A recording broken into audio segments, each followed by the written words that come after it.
video, we're going to be looking at a very simple way to navigate through the tiles.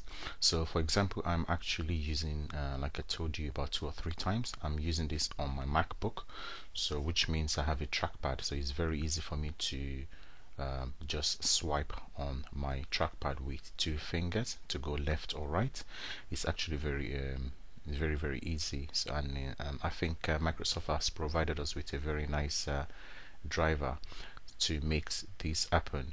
But in case you are on a desktop, then you will not have a trackpad to be using, so moving from left to right might be a very difficult, especially if you don't like to use your mouse all the time.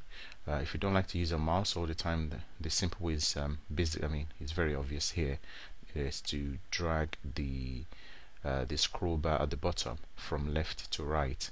And if you find that annoying, you can use your arrow keys. So for example, as soon as I press the arrow key, it selected the mail, then photos, then go social, and so on and so forth. As you can see, I can use my arrow key to navigate.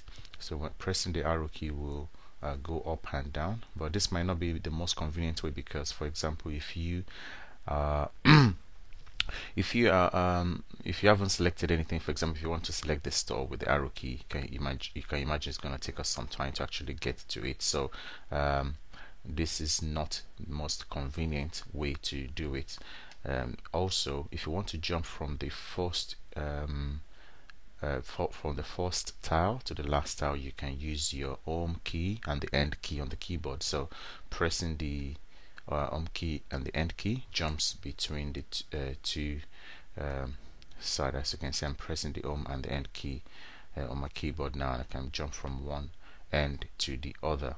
So that is another way that you can use to select. So once you select, for example, if you're using the arrows, and once you select the application that you want, pressing the enter key on your keyboard should open that app. As you can see, the app is open.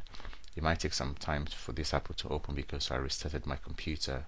So I think when you restart your computer, the application, they need to load their data again. I haven't actually spent time to observe that, but it seems like so. Let's select an application with an arrow. Let's select eBay.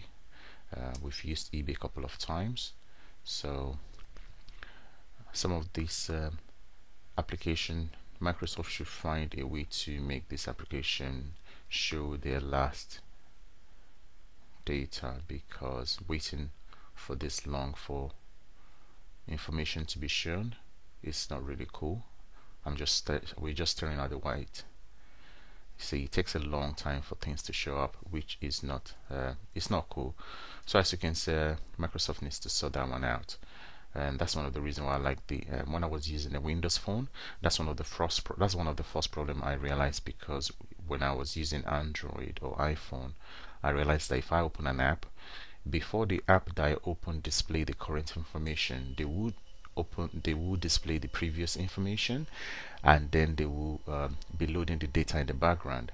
So they persisted the data that was on them previously, whereas on Windows Phone, all you are shown is just a very colorful stuff. You just shown a colorful background with nothing on it, and then you have to wait, and that is kind of annoying. I think that Microsoft should find a way for those applications to also preserve data and show the data that was preserved in the previous visit to the app, then while they are loading the current information in the background. I think that's the best way to do it.